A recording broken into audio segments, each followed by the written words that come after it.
আসসালামু আলাইকুম রহমতুল্লাহি ওয়া বারাকাতুহু।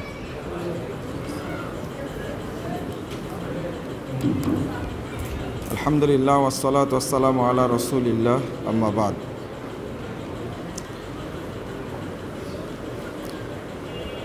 সম্মানিত ভাতৃমণ্ডলী, আমরা আবার আসরের সালাতের পরে আলোচনায় ফিরে আসলাম।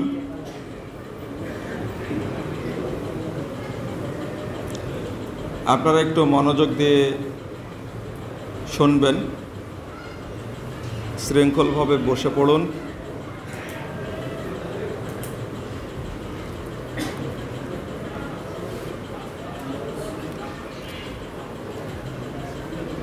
আর সংক্ষিপ্ত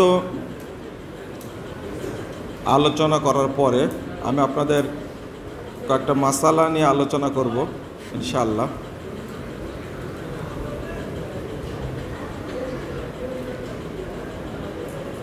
রমজান মাস, এই মাসে সিয়াম পালনের পাশাপাশি মুহাম্মদুর রাসূলুল্লাহ সাল্লাল্লাহু আলাইহি ওয়াসাল্লাম সবচেয়ে যে কাজটা করতেন সেটা হলো যাকাত বা সাদাকা আদায়।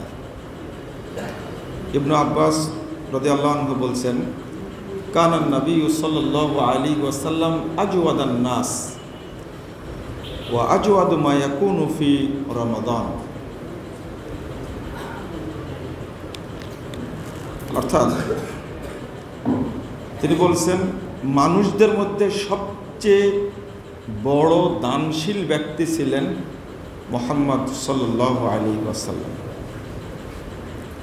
ওয়া আজওয়াদু মা ইয়াকুনু ফি রমাদান, আর রমজান মাসে তিনি দান করার সবচেয়ে বড় রূপ ধারণ করতেন। হাদিসের শেষে আসছে, ওয়ালা রাসূলুল্লাহ সাল্লাল্লাহু আলাইহি ওয়াসাল্লাম আজওয়াদুল খায়রি মিনাল রিহিল মুরসালা, আজওয়াদু বিল খায়রি মিনাল রিহিল মুরসালা। সহিহ বুখারীর হাদিস, 6 নম্বর হাদিস। তো রমজানে তিনি এতটাই দান সাদকা করতেন যে প্রবাহিত কালবৈশাখী ঝড় যেমন সব কিছু শেষ করে দেয়, রাসূলের ঘরে যা থাকতো তিনি সবই ছেড়ে দিতেন, দান করতেন। ওয়া আজওয়াদু বিল খায়রি মিনার রিহিল মুরসালা। কয়েকটা কারণ হলো এর মধ্যে কেন এটা করতেন। তার মধ্যে একটা হলো রমজান মাসের দান আর অন্য মাসের দান কখনো একরকম না। 2 নম্বর হলো অন্য ইবাদতও তো আছে। তারাবি রাসূল সাল্লাল্লাহু আলাইহি ওয়াসাল্লাম পড়েছেন, তার জীবনে ফরজ হওয়ার ভয়ে মাত্র 3 দিন পড়ে বাদ দিয়েছেন, তাই না? 3 দিন পড়েছেন, কিন্তু 3 দিন যে পড়েছেন তিনি, এই 3 দিনও একবারে প্রথম দিন শুরু করেছেন। হাদিস আসছে, সহিহ বুখারীর হাদিস, বাদা ইশাইল আখিরা, এশার সালাতের বেশ পরে শুরু করেছেন, অর্ধরাত্রি পর্যন্ত পড়েছেন। দ্বিতীয় দিন পড়েছেন 25-এর রাত্রি, একবারে সুলুসুল লাইল পর্যন্ত, এক ভাগ বাকি আছে রাত, তখন ছেড়ে দিয়েছেন। আর 27-এর রাত্রি পড়েছেন একবারে সাহারি পর্যন্ত। সাহাবীরা বলছেন, হাত্তা খাশিনা আন তাফুতানাল ফালাহ, আমরা ভয় পেয়ে গেলাম হয়তো আজকে আর সাহারি করা হবে না। তো এশার পরে শুরু করেছেন আর শেষ করেছেন কখন? সাহারির সময়। এই রমজানে রাসূল সাল্লাল্লাহু আলাইহি ওয়াসাল্লাম আর একটা কাজ করতেন, সেটা হলো তেলাওয়াত, কোরআন তেলাওয়াত। আর একটা কাজ করতেন ইতিকাফ, ফিতরা দেওয়া। তো আমি এখানে বলতে চাচ্ছি, রমাজানের এই ইবাদতগুলো যদি এখন চিন্তা করেন আপনি, আজকে কত রমাজান জানেন? 17 মনে হয়, তাই না? 17 রমাজান, 17টা চলে যাচ্ছে। আপনি চিন্তা করেন যে কয় পারা আমি কোরআন তেলাওয়াত করেছি। একটা হাদিস আসছে, এটা একটু বলে দিই, যে 3 দিনের বেশি কোরআন খতম দেওয়া যায় না, উচিত না। কিন্তু এই হুকুমটা কিন্তু রমাজানের জন্য না, এটা মক্কা বা মদিনায় যখন 2 হারামে পড়বেন তখনকার জন্য না। এটা এই হাদিসের বুঝটা এরকম না। আপনি রমাজানে প্রতিদিন একটা করে খতম দিতে পারেন, যেমন ইমাম মালিক রহিমাহুল্লাহ শেষ দশকে প্রতিদিন একটা করে খতম দিতেন কোরআনে। এটা হলো তেলাওয়াতের মাস। কিসের মাস? তেলাওয়াতের মাস। তো আমাদের মধ্যে কিছু মানুষের ভিতরে ভূত ঢুকে গেছে, সেটা হলো এক শ্রেণীর মানুষ ফতোয়া দিচ্ছে কোরআন না বুঝে পড়লে কোনো নেকি হয় না। এরা কাবিরা গুনাহ করেছে এই কথা বলে। কোরআন তেলাওয়াত করলেই নেকি হয়, শুধু তেলাওয়াত না, কোরআন শুনলেও সমপরিমাণ নেকি হয়। এবং কোরআন শোনাটা সুন্নাহ, শোনানোটাও কি সুন্নাহ। ভালো করে জেনে, যারা বলছে কোরআন বুঝে না পড়লে নেকি হবে না, এরা হলো জাহেল। হ্যাঁ, কোরআন যারা অর্থসহ পড়বে এটা যে বেশি উত্তম, এতে তো কোনো সন্দেহ নেই, কিন্তু তেলাওয়াত করতে নিষেধ করবে কেন? আর রমাজান মাস হলো তেলাওয়াতের মাস। আপনি অন্য মাসে বুঝে পড়বেন, বোঝা গেছে কথা? আপনি অন্য মাসে বুঝে বুঝে পড়বেন, অর্থ বুঝে পড়বেন, তাফসির বুঝে পড়বেন, কিন্তু রমাজানটা কিসের মাস বলেন? কিসের? তেলাওয়াতের মাস। রাসূল সাল্লাল্লাহু আলাইহি ওয়াসাল্লাম শেষবার রমাজানে জিবরিল আমিন তার কাছে কোরআন পেশ করেছেন 2 বার, একবার না 2 বার। কোরআন শোনানো যে সুন্নাত, আল্লাহ কি বলছেন? ওয়াইদা তুলিয়াত আলাইহিম আয়াতুহু যাদাতহুম ঈমানা।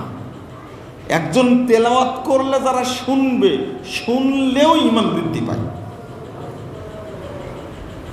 ওয়াইদা কুরিয়াল কুরআনু ফাসতামিউ লাহু ওয়া আনসিতু লাআল্লাকুম তুরহামুন। কোরআন যখন তেলাওয়াত করা হয় তখন মনোযোগ দিয়ে শোনো, তোমাদের উপরে রহমত নাজিল করা হবে। এটা কি? রাসূল সাল্লাল্লাহু আলাইহি ওয়াসাল্লাম একদিন বলছেন উবাই ইবনে কাব রাদিয়াল্লাহু আনহুকে, উবাই, আল্লাহ আমাকে বলেছেন আমি যেন তোমাকে কোরআন পাঠ করে শোনাই। সহিহ বুখারী মুসলিমের হাদিস। কথা বুঝতে পারছেন? আল্লাহ আমাকে নির্দেশ দিয়েছেন আমি যেন তোমাকে কোরআন পাঠ করে শোনাই। তখন উবাই ইবনে কাব রাদিয়াল্লাহু আনহু বলছেন, আসাম্মানি আল্লাহ, আল্লাহ রাসূল, আল্লাহ কি আমার নাম উচ্চারণ করেছেন? বুঝছেন কথা? আল্লাহ কি আমার নাম উচ্চারণ করে বলেছেন কোরআনটাতে? রাসূল সাল্লাল্লাহু আলাইহি ওয়াসাল্লাম বলেছেন, সাম্মাক আল্লাহ, আল্লাহ তোমার নামই উচ্চারণ করে বলেছেন। ফাবাকা উবাই ইবনে কাব। তখন উবাই ইবনে কাব রাদিয়াল্লাহু আনহু কাঁদতে লাগলেন।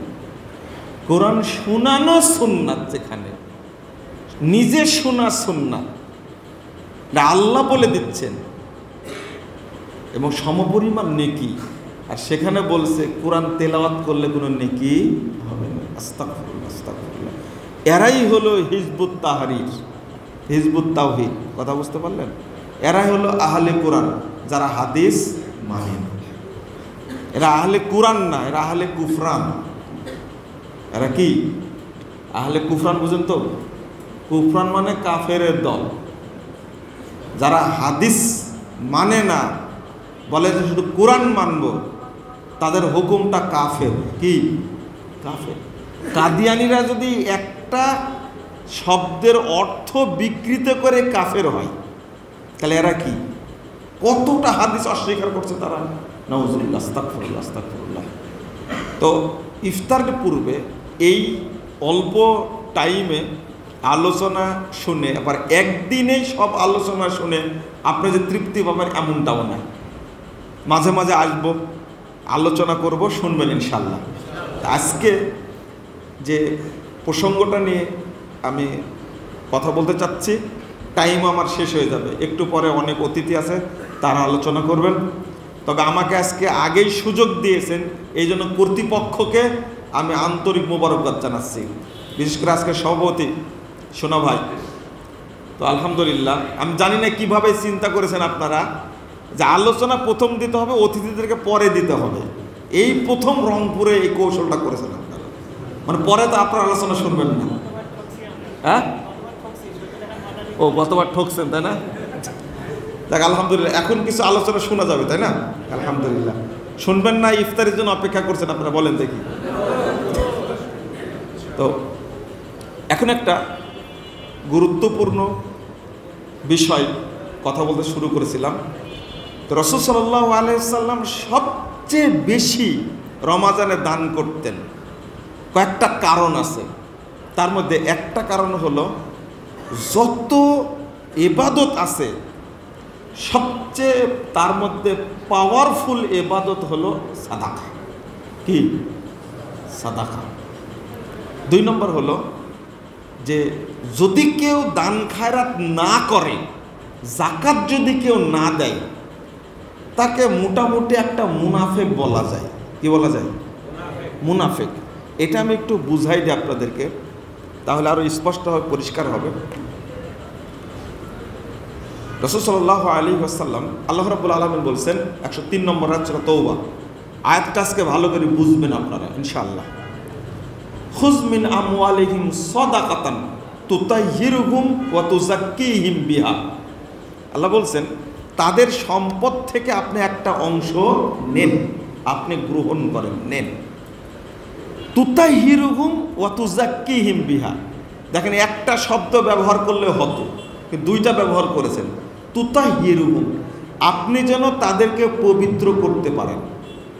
তাহলে এই সাদাকাতান মানে যাকাত। সাদাকাতান মানে কি?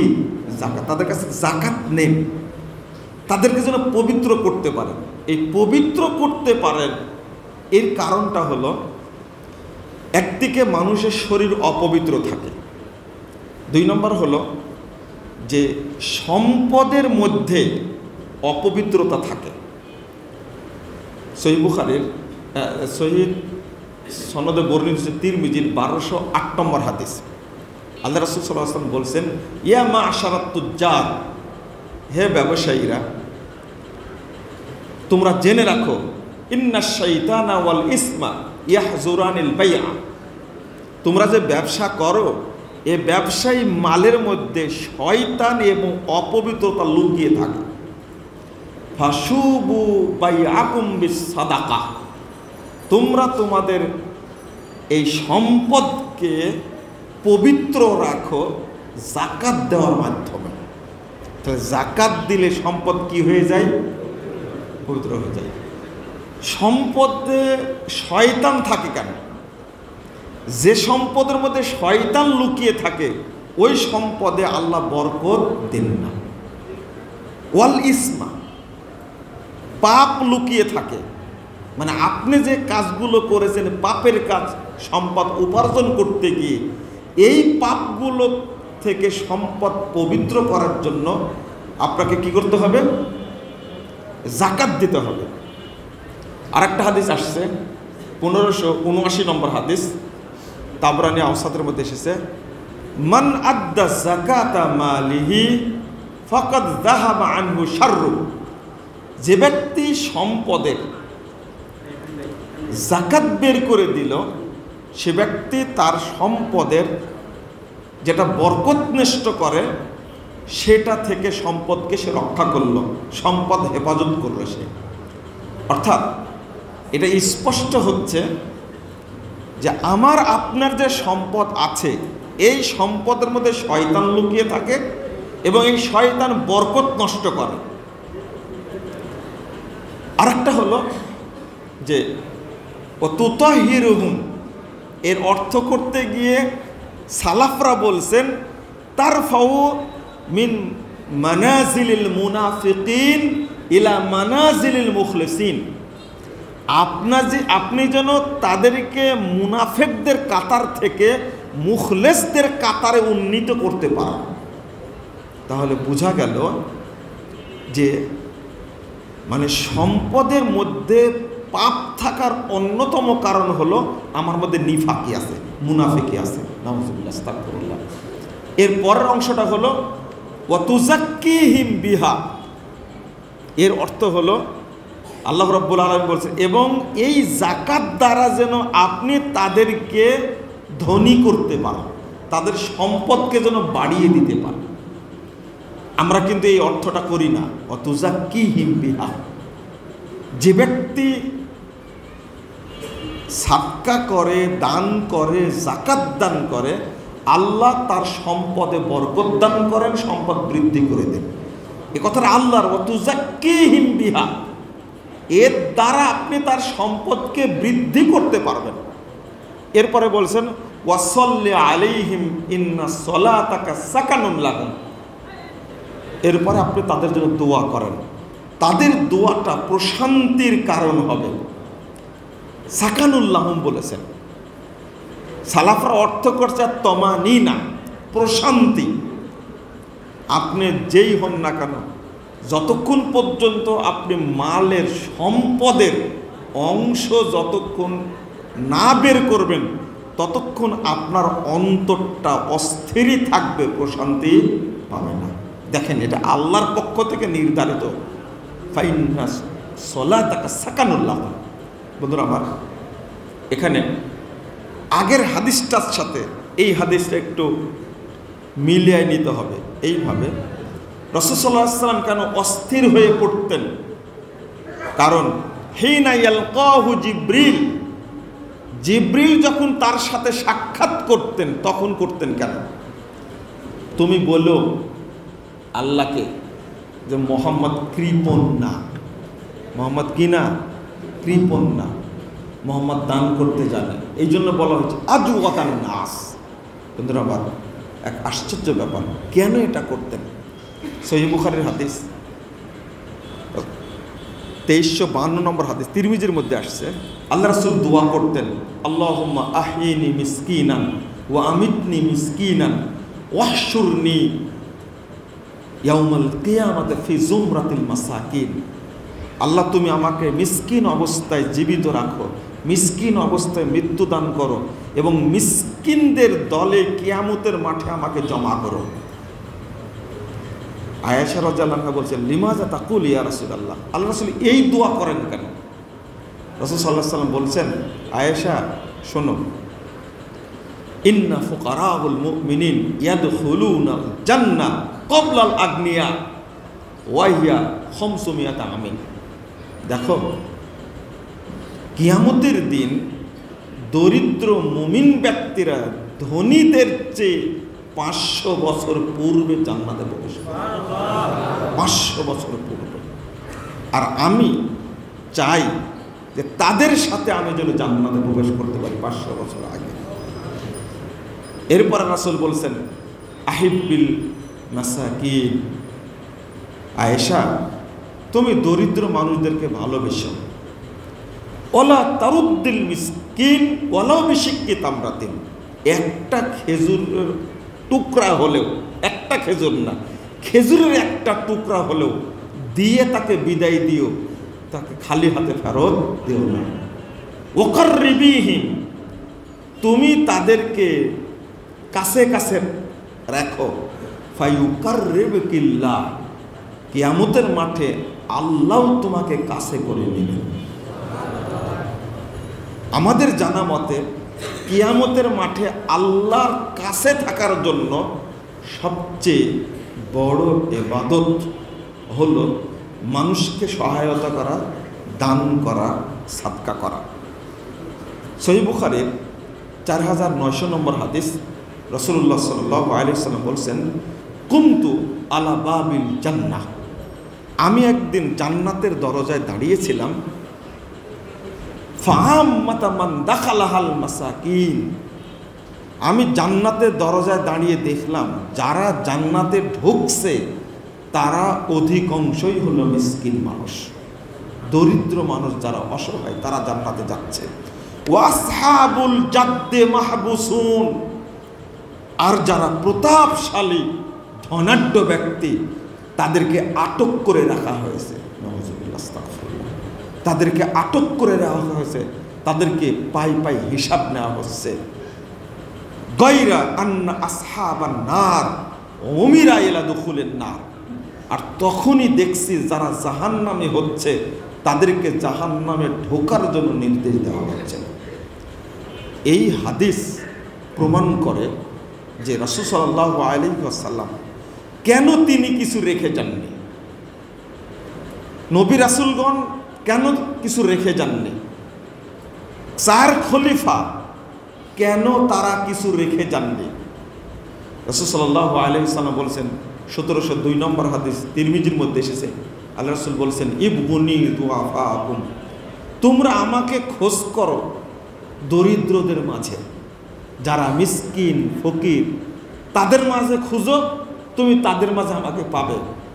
কারণ হলো ফাইন্নাকুম তুরজাকুনা ওয়া তুনসারুনা বিদুআফাইকুম, কারণ তোমাদের উপরে তো রহমতটা নাজিল হয়, আল্লাহর সাহায্য আসে আল্লাহর পক্ষ থেকে, ওই সমস্ত অসহায় দরিদ্র বিধবা মিসকিনের কারণে আল্লাহর পক্ষ থেকে বরকত নাজিল হয়।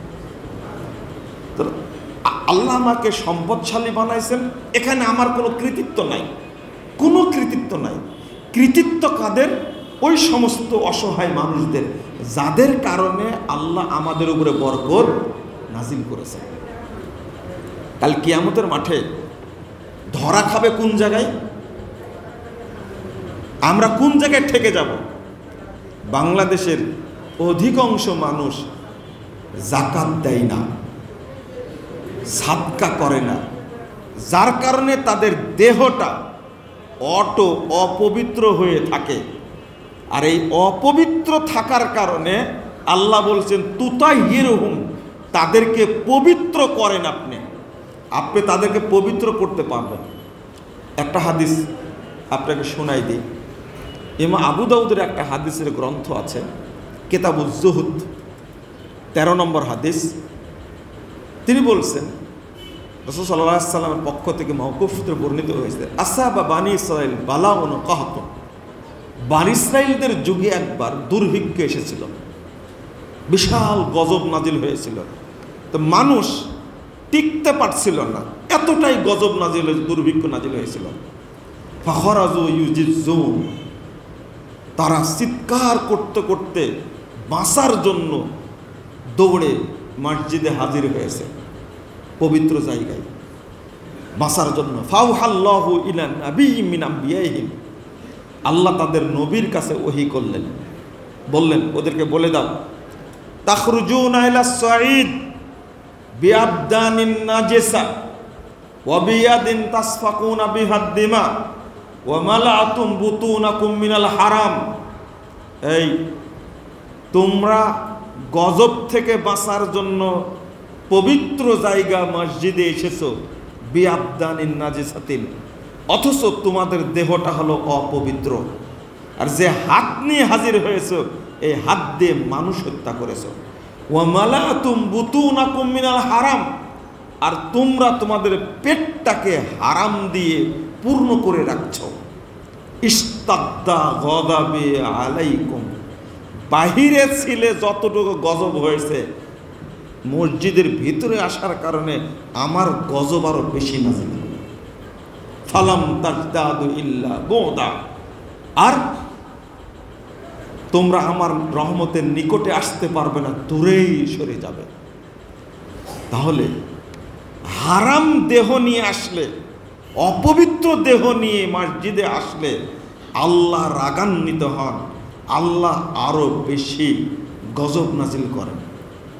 আপনি হারাম দেহ নিয়ে মক্কায় যাবেন, আল্লাহ সন্তুষ্ট হবেন না, আল্লাহ আরো বেশি কি হবেন? অসন্তুষ্ট হবেন। এক, আপনি আল্লাহর কাছে দোয়া করছেন, আল্লাহ বাঁচাও, আল্লাহ আপনার দোয়া শুনবেন না গজব নাজিল করবেন? ইন্না লিল্লাহি ওয়া ইন্না ইলাইহি রাজিউন। ইমাম সাহেবকে আমি বললাম, ইমাম সাহেব একটু আমার জন্য দোয়া করেন। যদি ইমাম সাহেব কোনো হারাম খোরের জন্য দোয়া করে, এটা জায়েজ না, দোয়া করা যাবে না। সহিহ মুসলিমের একটা হাদিস, 224 নম্বর হাদিস, এটা হাদিসটা শোনেন। গত পরশুদিন একজন লোক ফোন দিছে আমার, আমাকে বলছে যে আমার মোটামুটি 200 কোটি টাকা আছে। কত? 200 কোটি টাকা আছে। কি বক্তব্য শুনেছে তা জানি না। আমি তো জাকাত দিতাম না, কোনো লামসাম দিতাম, তা আমি জাকাতটা দিতে চাচ্ছি। কত বের হবে জাকাত বলে তো? 100 কোটি জাকাত কত? কত? 2.5 কোটি। 200 কোটির কত হবে? 5 কোটি। তখন কি বলছে জানেন? যে এটা তো আমার গচ্ছিত অংশ থেকে বলছি, এর বাহিরে যেটা আছে সেটা তো আপনাকে বলিনি। এই 5 কোটি টাকার জাকাত যদি একজন দেয়, মনে করেন উদাহরণ দিচ্ছি, যদি একজন যদি দেয়, বাংলাদেশের একজন খেলোয়াড়েরই টাকা আছে, হিসাব দিয়েছে 700 কোটি টাকা। ওর কয় কোটি টাকা জাকাত আসবে বলেন তো দেখি? কত? 750 কোটি হলে কত হয়? 7.5 হয়? হ্যাঁ, 17.5 কোটি জাকাত। তো খেলোয়াড়কে বলেন তো ও 50 লাখ টাকা দেয় কিনা জাকাত? বুঝেননি মনে কথাটা? হ্যাঁ, এটা কোনো সাক্ষী না, সরাসরি জানা এটা আমার। তো আমি আশ্চর্য হচ্ছি যে বলছে আমার যদি টাকা থেকে যায় হারাম, তাহলে শরীরটা অপবিত্র। আমি রাসূলের ভাষায় বললাম আপনাকে, শরীরটা অপবিত্র থাকবে এতে কোনো সন্দেহ নাই। কারণ এই হাদিসটা কোনোভাবে শুনেছেন তিনি যে বিআবদানিন নাজিসা, খুব জটিল হাদিস হলো যে ইবনু ওমর রাদিয়াল্লাহু আনহু, ওমর রাদিয়াল্লাহু ছেলে, কার ছেলে? ওমর রাদিয়াল্লাহু ছেলে আব্দুল্লাহ। তিনি তার বাপের বয়সী একজন মানুষ ইবনু আমের তাকে দেখতে গিয়েছেন, সহিহ মুসলিমের হাদিস। দেখতে গেছেন, বৃদ্ধ মানুষ, অসুস্থ। তো তিনি বলছেন, ভাতিজা আল্লাহ তাদুল্লাহ আলী, তুমি কি আমার জন্য একটু দোয়া করবে না? কাকে বলছেন বলেন? কাকে বলছেন? আব্দুল্লাহকে বলেছেন, ওমর রাদিয়াল্লাহু ছেলে, তাকে বলছেন তুমি কি আমার জন্য দোয়া করো ভাতিজা? তোমার আব্বার সাথে কত পরিচয় ছিল, তুমি আমাকে দেখতে আসছো, বড় মানুষ, দেখতেও গেছেন, সবই ঠিক আছে। তখন ইবনু উমর বলছেন, সামিতু রাসূলুল্লাহ সাল্লাল্লাহু আলাইহি ওয়াসাল্লাম ইয়াকুল, চাচা শোনেন, আমি আল্লাহ রাসূলকে বলতে শুনেছি, লা তুকবালু সালাতুন বিগাইরি তুহুরিন ওয়ালা সাদাকাতুন মিন গুলুল, ওযুবিহীন সালাত হয় না, আর যে ব্যক্তি আত্মসাৎকারী তার সাদকা, তার দোয়া কবুল হয় না। ওয়াকুমতা ফিল বাসরা আলী ওলিয়া, আর আমি জানি আপনি বাসরার গভর্নর ছিলেন, আপনার বিরুদ্ধে আত্মসাতের অভিযোগ আছে, আপনার জন্য দোয়া করা যাবে না, আপনি হারাম করুন। এটা হাদিস শোনাই দিলাম। তাহলে আমি হারাম খোর, আমি নিজেও দোয়া করতে পারছি না, আর আমি যে ইমাম সাহেবকে বলবো কাবার ইমামকে আমার জন্য দোয়া করেন, উনিও দোয়া করতে পারবে না, তা আমার করণীয় কি? একটা দোয়া করা যাবে, সেটা হলো আল্লাহ যেন তাকে হেদায়েত দেয়। কতটুকু? এতটুকু, আল্লাহ যেন তাকে কি করে? হেদায়েত দেয়। কারণ মেডিকেলে আসেন অসুস্থ, আমি বলতে পারবো না আল্লাহ তুমি তাকে তাড়াতাড়ি সুস্থ করো। নাউযুবিল্লাহ, আস্তাগফিরুল্লাহ, আস্তাগফিরুল্লাহ। কত পড়া এবং কঠিন জিনিস। আল্লাহ আসমান থেকে গজব নাজিল করেন। যদি বাংলাদেশের মানুষগুলো আজকে শুনতো, তবে আলহামদুলিল্লাহ বহু মানুষ আছে বাংলাদেশে যারা কোটি কোটি টাকা জাকাত দান করে, তাই না? বহু মানুষ জাকাত দান করে, আলহামদুলিল্লাহ। তাদের জন্য দরিদ্ররাও দোয়া করে, আল্লাহ তাদের উপরে রহমত নাজিল করে। তারা কিয়ামতের মাঠে সম্মানিত হবেন ইনশাআল্লাহ। আল্লাহ তাদেরকে কিভাবে সম্মানিত করবেন, আপনি কত দলিল নেবেন? তো কোনো ব্যক্তির উচিত না যে যদি হারাম থেকে যায় আমার অর্থের মধ্যে, সেই অর্থ খাওয়া জায়েজ না। আল্লাহ রাসূল কি বলছেন? লা ইয়াদখুলুল জান্নাতা জাসাদুন গুযিয়া বিল হারাম, যে দেহ হারাম খাদ্য দ্বারা গঠিত হয়েছে, এই দেহ জান্নাতে প্রবেশ করবে না, জান্নাতে যাবে না। জান্নাত পবিত্র জায়গা না অপবিত্র জায়গা? পবিত্র জায়গা না? যে পবিত্র জায়গার মধ্যে কি অপবিত্র দেহ ঢুকবে না, ঢুকবে না। এটা যদি বোঝা যেত। আজকে মনে করেন যে একজন ধনী মানুষ মসজিদে দান করছে, মসজিদ তৈরি করছে, আলহামদুলিল্লাহ, খুব ভালো। যারা দান করে তারা বেশি চায় যে একটু দান সাদকার ফজিলতটা মানুষ বলুক। বুঝতে পারছেন কথা? ওরাই শুনতে চায়।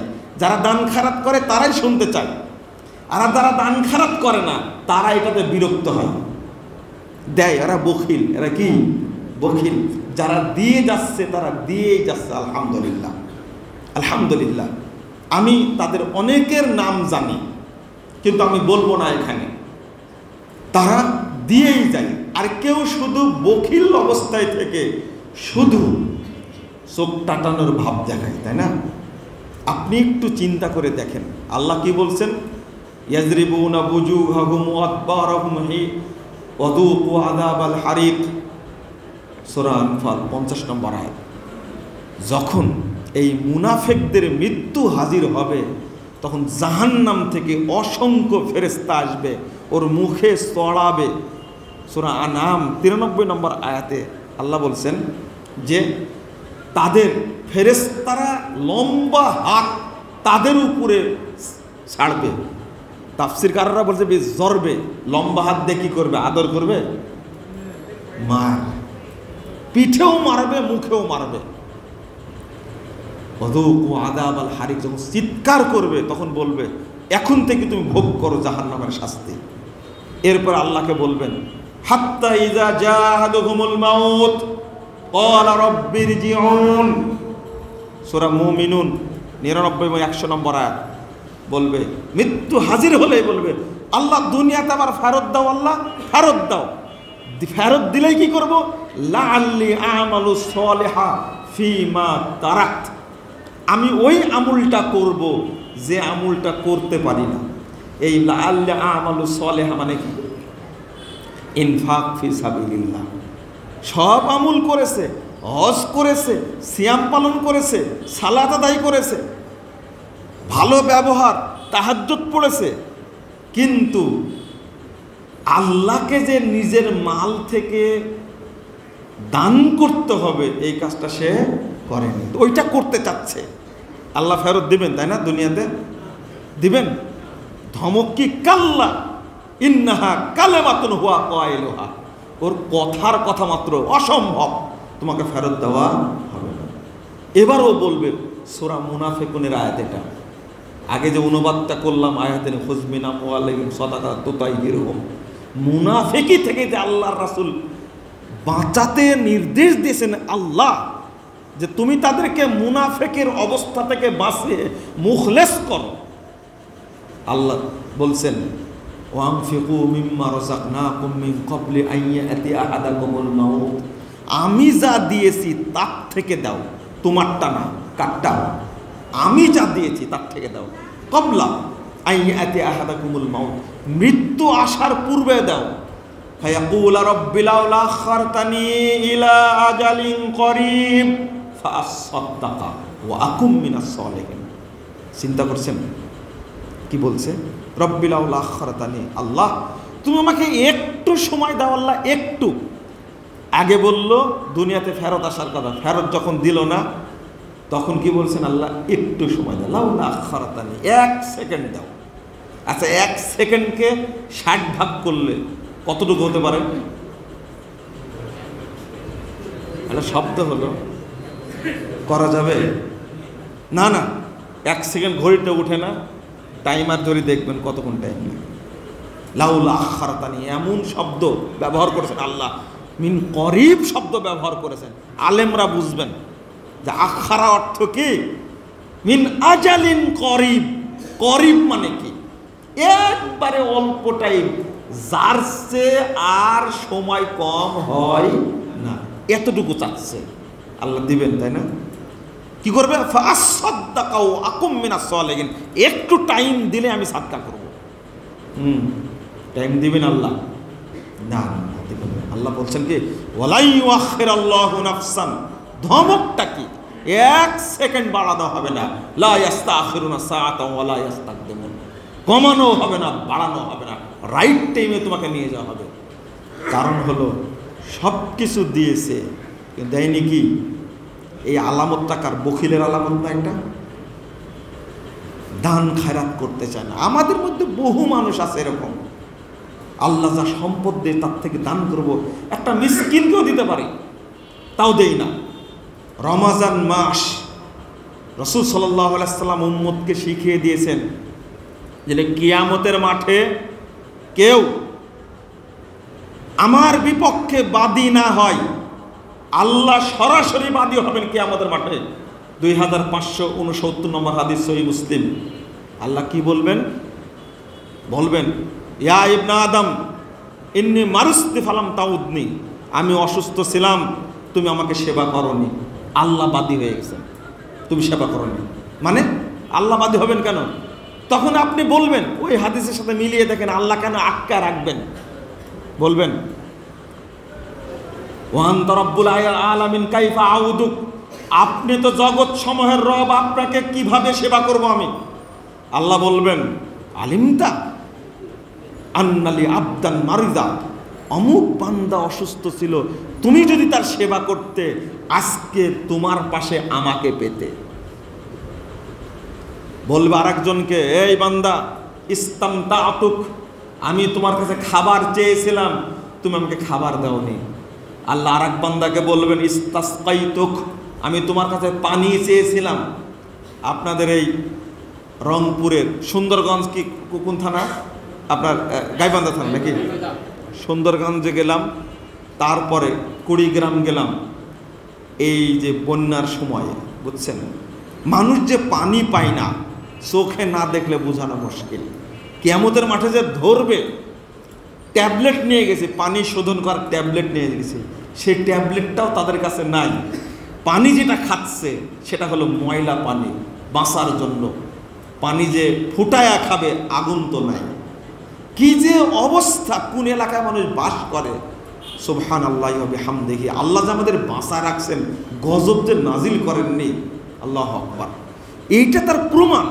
সিলেট এলাকায় গেছিলাম, যে অবস্থা, আল্লাহু আকবার। আল্লাহ যেন আর ভবিষ্যতে কোনোদিন এই মানুষের দুর্দশা যেন না দেখায়। যদি ফিলিস্তিনে হতাম আমরা, এখন একজনের ঈমান থাকতো না, থাকতো? ফিলিস্তিনি ভাই বোনদের অবস্থা কি! এই সিয়ামের মধ্যে ত্রাণ নিতে গেছে এই অভিশপ্ত ইহুদি জাতি, এই অপবিত্র ইহুদি জাতি, তাদের উপরে হামলা করে হাজার হাজার মারতে মারতে এই রমাজান মাসে মেরে ফেললো প্রায় 7,000। রমাজান মাসে মেরে ফেললো।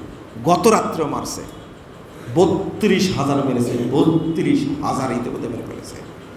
আল্লাহ যেন এই ইহুদি জাতিকে ধ্বংস করে দেন, আল্লাহ যেন ফিলিস্তিনকে স্বাধীন করে দেন, আমিন।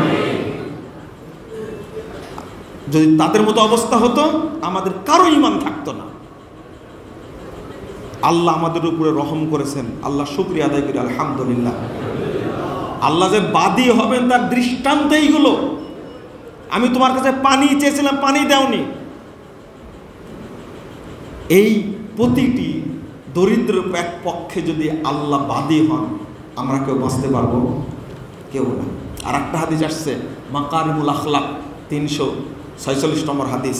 এই হাদিসটা আরও খুব জটিল, খুব কষ্ট পাওয়া যায়। রাসূল সাল্লাল্লাহু আলাইহি ওয়াসাল্লাম বলছেন,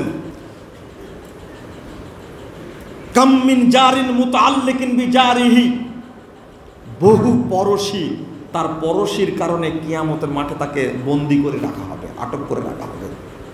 বলবে, ইয়া রব, আল্লাহ, সালহু, তাকে জিজ্ঞেস করেন, লিমাদা আগলাকা আন্নি বাবাহু ওয়া মানিআনি ফাজলাহু, আল্লাহ জিজ্ঞেস করেন তো, ও কেন আমার থেকে তার দরজা বন্ধ রাখছিল?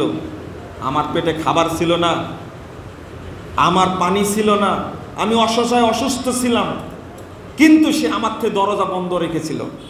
দরজা তো খোলাই থাকে, তাই না? এইটা বুঝবেন কি করে? আপনি ঢাকা শহরে যান, রংপুর শহরে যান, 10 তলা বাড়ি, নিচে 2 জন দারোয়ান আছে, সবার দরজা বন্ধ, তাই না? ওখানে ফকির যেতে পারে না।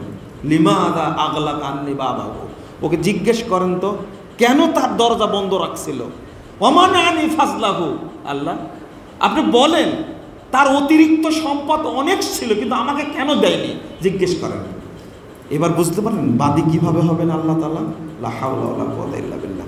আল্লাহ রাব্বুল আলামিন বলছেন ওয়ালা ইউআখিরুল্লাহু নাফসান ইযা জাআ আজালুহা, না না না, 1 সেকেন্ড বাড়ানো হবে না। মৃত্যুর সময় সাদকা করতে চাই কেন? মূল কারণটা কি?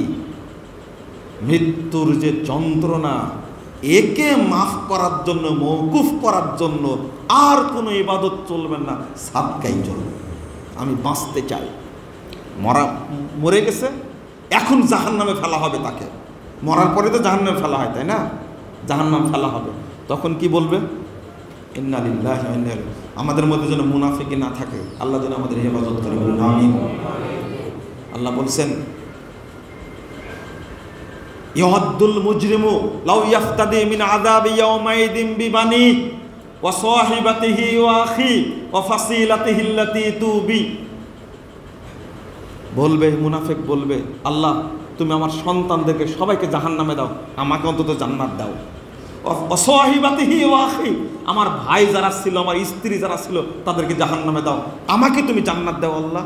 ওয়া ফাসিলাতিহি আল্লাতী তুবি, আল্লাহ বলছেন যারা গোষ্ঠীর মানুষ ছিল এবং আমার আত্মীয় স্বজন যারা আছে, আল্লাহ তুমি সবাইকে জাহান্নামে দাও আল্লাহ, আমাকে বাঁচাও আল্লাহ। ওয়ামান ফিল আরজি জামিআ সুম্মা ইউনজি, এবার বলবে আল্লাহ পৃথিবীতে যত মানুষ এসেছিল সবাইকে জাহান্নামে দাও, তুমি আমাকে বাঁচাও। আল্লাহ বাঁচাবে, তাই না? আল্লাহ বলছেন কাল্লা ইন্নাহা লাযা নাযাতাল লিশাওয়া, না না, এটা লাজা নামক জাহান্নাম, লেলিহা শিখা। তুমি তোমার মুখের চামড়াগুলো, রগগুলো ছিঁড়ে ছিঁড়ে খাবে। সব জায়গাতে মুখের কথা বলছে কেন জানো? আপনার কাছে কিছু চাইলেই ফকির চাহিদা তার 10 টাকা। কয় টাকা? 10 টাকা বেশি চাই। বাংলাদেশের নিয়ম যে হাজার হাজার কোটি টাকা চুরি করে তাকে বলে ছাড়, আর জুতা চুরি করলে কি মার, তাই না? এটা বাংলাদেশের প্রেক্ষাপট। লা হাওলা ওয়ালা কুওয়াতা ইল্লা বিল্লাহ। 10 টাকা চাইলেও আপনার মুখটা কেমন করেন না? দূর, যেখানে সেখানে ফকির, তাই না? এরকম হয় না? এরা তো সব ধনী মানুষ, ভিক্ষা করে। তাই এই যে মুখটা যে ঘুরালেন আপনি আর দিলেন না, ফিরায় নিলেন, এই কয়েকটা আয়াতের মধ্যে এই দৃশ্যগুলো উল্লেখ করেছেন। এখানে বলছেন নাযাতাল লিশাওয়া, তুমি যে মুখ ঘুরায় নিস, তোমার মুখের চামড়াগুলো ছিঁড়ে ছিঁড়ে খাবে জাহান্নাম। তাদুমান আদবারা ওয়া তাওয়াল্লা। শোনো শোনো শোনো, জাহান্নাম ডেকে নিবে যে মুখ ফিরায় নিয়েছিল, পিঠ দেখাইছিল, ওয়া জামা ফাআওয়া, সম্পদ জমা করেছিল এবং সম্পদকে সংরক্ষণ করার ব্যবস্থা করেছিল। বুঝলেন কি আয়াতগুলো আপনারা? বন্ধুরা আমার, আল্লাহ যেন আমাদের বোঝার তৌফিক দান করেন। রমজান এসেছে, আপনারা সিয়াম পালন করবেন 1 নম্বর। আগেই তো সিয়ামের অবস্থা সম্পর্কে বলেছি না? অনেকে শুনতে পারেননি, বক্তব্য শুনে নিন। 2 নম্বর, বেশি বেশি কোরআন তেলাওয়াত করবেন ইনশাআল্লাহ। এখন যদি জিজ্ঞেস করি কার কত পারা হয়েছে, বলতে পারবেন আপনি? বলতে পারবেন না। 3 নম্বর, তারাবির সালাত পড়ার চেষ্টা করবেন, পুরোটাই পড়ার চেষ্টা করবেন। এটা হলো রমজানের একটা বড় বরকত, ইবাদতের বরকত। কাল কিয়ামতের মাঠে আমাদের যেন অবস্থা ভালো হয়, আমরা যেন মানে বিনা হিসাবে জান্নাতে যেতে পারি, আল্লাহ যেন আমাদেরকে সেই তৌফিক দান করে। আমিন ইয়া রাব্বাল আলামিন। এখানে একটা ছোট্ট কথা বলে আমি আমার বক্তব্য শেষ করব, টাইম হয়ে গেছে যেহেতু। সেটা হলো বাংলাদেশ জমিয়ত আহলে হাদিস জমিয়ত কল্যাণ ফান্ড নামে একটা ফান্ডের তদারকি করছে এখন কিছুদিন থেকে। সেটা আমাদের রংপুর জেলা সেক্রেটারি ভাই আব্দুল মালেক, তিনি রংপুরে প্রায় 300 মসজিদের তালিকা কেন্দ্রে দিয়ে আসছেন, আলহামদুলিল্লাহ। তো আমি প্রথমত আবেদন করব, কল্যাণ ফান্ডের মূল আবেদনটা হলো সর্বনিম্ন 100 টাকা প্রত্যেক ব্যক্তি প্রত্যেক মাসে দিবে। এই কল্যাণ ফান্ডে প্রত্যেক ব্যক্তি প্রত্যেক মাসে নিম্নে 100 টাকা দেবে। আচ্ছা 100 টাকা দিতে পারবে না মাসে, এরকম লোক আছে নাকি আমাদের মধ্যে? মনে হয় না। ফকির ভিক্ষা করলে একদিনে অনেক টাকা। একদিনকে জিজ্ঞেস করেছিলাম, সত্য কথা বলবে তুমি, আজকে ভিক্ষা করে কত পাইছো? তো বলছে আজকে ভিক্ষা করে 3400 টাকা পাইছে। কত? 3400 টাকা। তো আমি কত দিলে খুশি হবে তাই বলো? বলছে আপনাকে দেওয়া লাগবে না, আপনি জিজ্ঞেস করেছেন ওইটাই হয়ে গেছে। না না দেবো, তোমাকে দেবো আমি, তুমি কত নিলে খুশি? তো বলছে কি জানেন, আমার 4000 পূরণ হলে খুব ভালো হয়। কত? চিন্তা করেন, ও যদি বলতো আর 100 টাকা হলে 3500 হবে, তা বললো না। কত? 4000। ওর মনটা ভরবে কত হলে? 4000। সে 37-এ কত হয় বলেন? কয় হাজার হলো? হ্যাঁ, মাত্র। একটা ফকির যদি মাসে আয় করে 1,20,000, খরচ কত হয় সেটা জানি না, ধরলাম হয়তো কোনোদিন কম হয় কোনোদিন বেশি হয়, এভারেজ। তা আমরা যারা জমিয়তের সদস্য, জমিয়তকে ভালোবাসে, হিতাকাঙ্ক্ষী, তারা যদি মাসে 1 টাকা বের না করি, আপনার জমিয়তকে ভালোবাসার দরকার নাই, কোনো দরকার নাই। এত বড় একটা সংগঠন শিকড় পুঁতে গেছেন। আমি মাহমুদ ভাইকে বললাম যে আব্দুল্লাহ আল কাফি আল কুরাশি রহিমাহুল্লাহ যেখানে গেছেন সেখানে তিনি বীজ বপন করে আসছেন। কত আগে 1960 সালের 4 জুন মারা গেছেন আব্দুল্লাহ আল কাফি আল কুরাশি। ওই শিকড় এখনো নষ্ট হয়নি, এখনো ওইভাবেই আছে আলহামদুলিল্লাহ। সেই সংগঠনকে আপনি 100 টাকা মাসে দিবেন না। আমি আপনাদের একটা শক্ত কথা বলি, এখন থেকে যার সাথে দেখা হবে আমার, আমি তাকেই জিজ্ঞেস করব এই মাসে 100 টাকা দিয়েছেন কিনা। কথা কি বুঝতে পারলেন আপনি? সে বুড়ি হোক আর ছুঁড়ি হোক, কথা বুঝলেন? ছোঁড়া হোক আর বুড়া হোক, যে নারী পুরুষ যেই হবে, প্রথম কথা জিজ্ঞেস করব, আপনি মার্চ মাস যাচ্ছে, আপনি কি 100 টাকা দিয়েছেন? আপনারা কে কে আছেন এখানে? আছেন এখানে? সবাই আছেন না? 100 টাকা দিতে পারবেন না? কে কে হাত তোলেন তো দেখি। আজকে 100 টাকা দিতে পারবেন না? কে কে হাত তোলেন? আমি আমার পকেট থেকে দেবো আজকে, হাত তোলেন। বুঝেন না মনে আমার কথাটা? কথা কি বুঝছেন? আজকে 100 টাকা দিতে হবে, এটা হলো আমার উদ্দেশ্য। গাড়ি ভাড়া কার নাই? গাড়ি ভাড়া কার নাই? 37 জন জেলা সদস্য আছে। আজকে আব্দুল মালিক ভাইকে শক্ত করে ধরি, 37 জনকে ভাগ করে দিবেন। 37 জন যেন একজন 50 জনের দায়িত্ব নেয়। কজন? 50 জন। তার গ্রামে 50 জন লোক পাবে না? 50 জন লোকের কাছ থেকে প্রতি মাসে 100 টাকা করে নেবে, দেখুন তো কত টাকা হবে, চিন্তা করছেন আপনি? আর কেন্দ্রীয় সুধী যারা আছেন, আমি মাহমুদ ভাইকে বলবো, এই এলাকার সভাপতি, হারাগাছের সম্মানিত সভাপতি, বহুদিনের সভাপতি, আমি আজকে জেনে নিই যে জমিয়তের তো কল্যাণ ফান্ডে মাসে কয় টাকা করে দিবেন। যেমন আমি গরিব মানুষ, আমি প্রতি মাসে 1000 করে দিই, 1000 করে দিই মাত্র। এটা আপনাদের জানানোর জন্য বলছি। আমার সাথে আপনাকে সঙ্গী হবেন? বলেন, সবাই জেনে নিক। সভাপতি সাহেবকে ধরি প্রথমে, কত দিবেন আপনি বলেন দেখি। যা দিবেন সেটা ঘোষণা করবো আজকে। কত দিবেন? হ্যাঁ, মাশাআল্লাহ। বলছে যে কয় টাকা হলে সন্তুষ্ট হবেন? কয় টাকা হলে সন্তুষ্ট হবেন বলেন দেখি। প্রতি মাসে তো, প্রতি মাসে। আপনি বলেন, আপনি বলেন, আপনার মুখ থেকে মনে করি এটা উৎসাহিত পাবো সবাই। বলে দেবেন, গোপন রাখবেন? আচ্ছা আচ্ছা, সেক্রেটারি সাহেব ফারুক ভাই আপনি বলেন। না না, বলতে হবে। আমি বলে দিলাম, তা আপনি বললে কি সমস্যা? না না না না, আপনি বলেন। আপনি যদি বলেন আমি 100 টাকা দেবো, তাও বলে দিব। বলেন বলেন বলেন, 100 করে।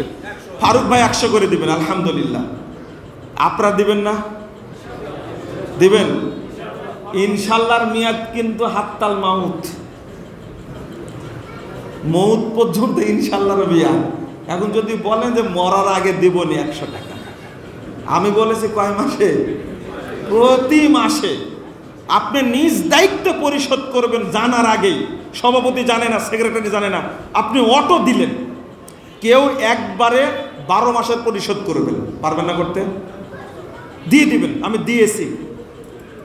জাকাত পাওয়ার যদি কোনো হকদার থাকে, দাওয়াতি ফান্ডে দেওয়ার যদি হকদার থাকে, তাহলে 1 নম্বর হলো জমিয়তে আহলে হাদিসের ফান্ড জাকাত পাওয়ার সবচেয়ে বড় হকদার। কথা বোঝাতে পারলাম কি আপনাদেরকে? আপনার রাগ করলেন মনে আমার উপরে নাকি? মাত্র চেয়েছি কয় টাকা? 100 টাকা, বেশি চেয়েছি? আর যারা জমিয়তকে ভালোবাসেন না তারা দিয়েন না। ভালো না বাসলে, অন্তর থেকে না দিলে জীবনে বরকত হবে না। 1 কোটি টাকা দিলেও বরকত হবে না। আল্লাহ রাসূল বলছেন, সহিহ বুখারী হাদিস, যে সাখাওয়াতে নাফসি, কেউ যদি অন্তর থেকে দান করে স্বেচ্ছায়, বুরি কাফি, সেই সম্পদে বরকত দান করা হয়। আর যদি চাইতে চাইতে চাইতে যে চাই সেও ছেঁচড়া হয়ে গেছে, যার কাছে চাই সেও বিরক্ত হয়ে গেছে, লাম ইউবারিক ফি, তার সম্পদে বরকত হয় না।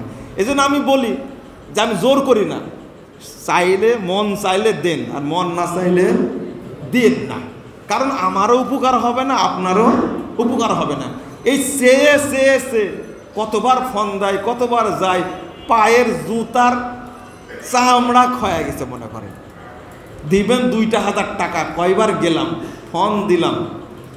এই দানে আপনারও বরকত হবে না, আপনি যে মসজিদে দিবেন এই মসজিদে বরকত হবে না। আর যার অন্তর ভালো, 5 টাকা দিয়েছে নিজের অন্তর থেকে, আল্লাহ এমন বরকত দিবে, আর একজনকে মিলাই দিবে, ও 5 লাখ টাকা দেবে। কথাকে বুঝতে, এই জন্য বললাম যে অন্তর থেকে নিজের মতো করে দিবেন।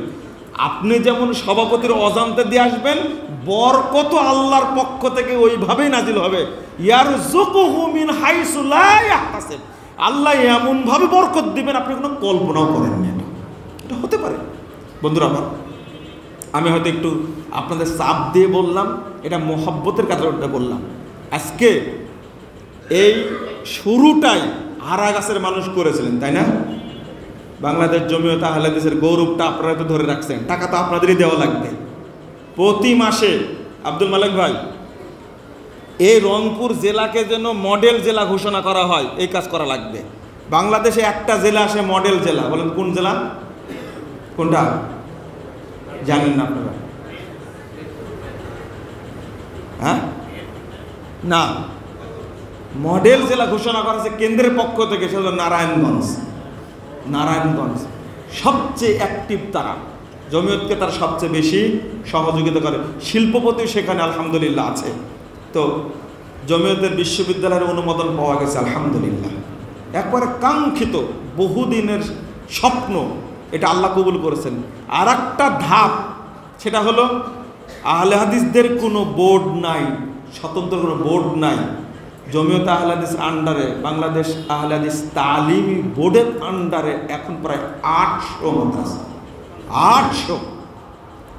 ইনশাল্লাহ আপনারা দোয়া করেন যেন খুব তাড়াতাড়ি এইটারও স্বতন্ত্র বোর্ডের অনুমোদন হয়ে যায়। বলেন আমিন। আল্লাহ তুমি কবুল করো, আমিন। আমাদের সন্তানরা যেন আর ওই বেদাতি মানহাজের বোর্ডে যেন পরীক্ষা দেওয়া না লাগে। বুঝতে পারছেন কথা? এতগুলো প্রতিষ্ঠান চলে, দাওয়াতি কার্যক্রম চলে, যত আপনি আর্থিক সহযোগিতা করবেন তত ইনশাল্লাহ এই সংগঠনের কার্যক্রম এগিয়ে যাবে ইনশাল্লাহ। আপনারা 100 টাকা করে দিবেন তো, আবার এটা ভুলে যাননি তো আবার? হ্যাঁ, এই জন্য ইনশাল্লাহ ইনশাল্লাহ হবে হবে। ডিস্ট্রিক্ট আজকে তো প্রথম ধরেছে সভাপতি সাহেবকে, তারপরে সেক্রেটারি সাহেবকে ধরেছি, তারপরে সেক্রেটারি সাহেব তো আছে এখানে, তো ইনশাল্লাহ সক্রিয় হবে ইনশাল্লাহ। আর একটা দাবি করে যাই, রংপুর জেলা গতবার যে কাজটা করেছে আলহামদুলিল্লাহ, সেটা হলো ইমাম প্রশিক্ষণ। আমাদের সেক্রেটারি সাহেব মনে হয় ঝিমিয়ে গেছে একটা করে। আমি ধন্যবাদ দিচ্ছি, কয়েকবার বাংলাদেশে এমন একটা দায়িত্ব পালন করেছে রংপুর জেলা আলহামদুলিল্লাহ। তাও রংপুর শহরে ইমাম প্রশিক্ষণের আয়োজন করে যে সুন্দর কাজটা করেছেন। এই রকম শুধু রংপুর জেলা নিয়ে প্রত্যেক এলাকার কর্মপরিষদ এবং আপনার উপজেলা কর্মপরিষদ এবং জেলা কর্ম পরিষদ নিয়ে আর বাছাইকৃত কর্মী যারা তাদেরকে নিয়ে আমি একটা প্রশিক্ষণের আহ্বান জানাই গেলাম। অচিরেই আপনারা এটা ঘোষণা করবেন ইনশাআল্লাহ। তো শেষ করি, জাযাকুমুল্লাহ খায়রান ওয়া বারাকাল্লাহু ফিকুম। অনেক কথা বললাম, আমাকে মাফ করে দেবেন যদি ভুল ত্রুটি হয়ে থাকে। আল্লাহ যেন আমাদের সকলকে কবুল করেন, আমিন। রব্বুল আলামিন যেন আমাদের দাওয়াতগুলোকে কবুল করেন, আমিন। যারা আজকের এই মাহফিলের আয়োজন করেছেন, ইফতারের ব্যবস্থা করেছেন, আল্লাহ যেন তাদেরকে কবুল করেন এবং জান্নাতুল ফেরদাউসের সদস্য হিসেবে কবুল করে নেন। আল্লাহ যেন একই সঙ্গে আমাদেরকে জান্নাতুল ফেরদাউসে এইভাবে সাক্ষাতের জন্য আল্লাহ ব্যবস্থা করে দেন, আমিন।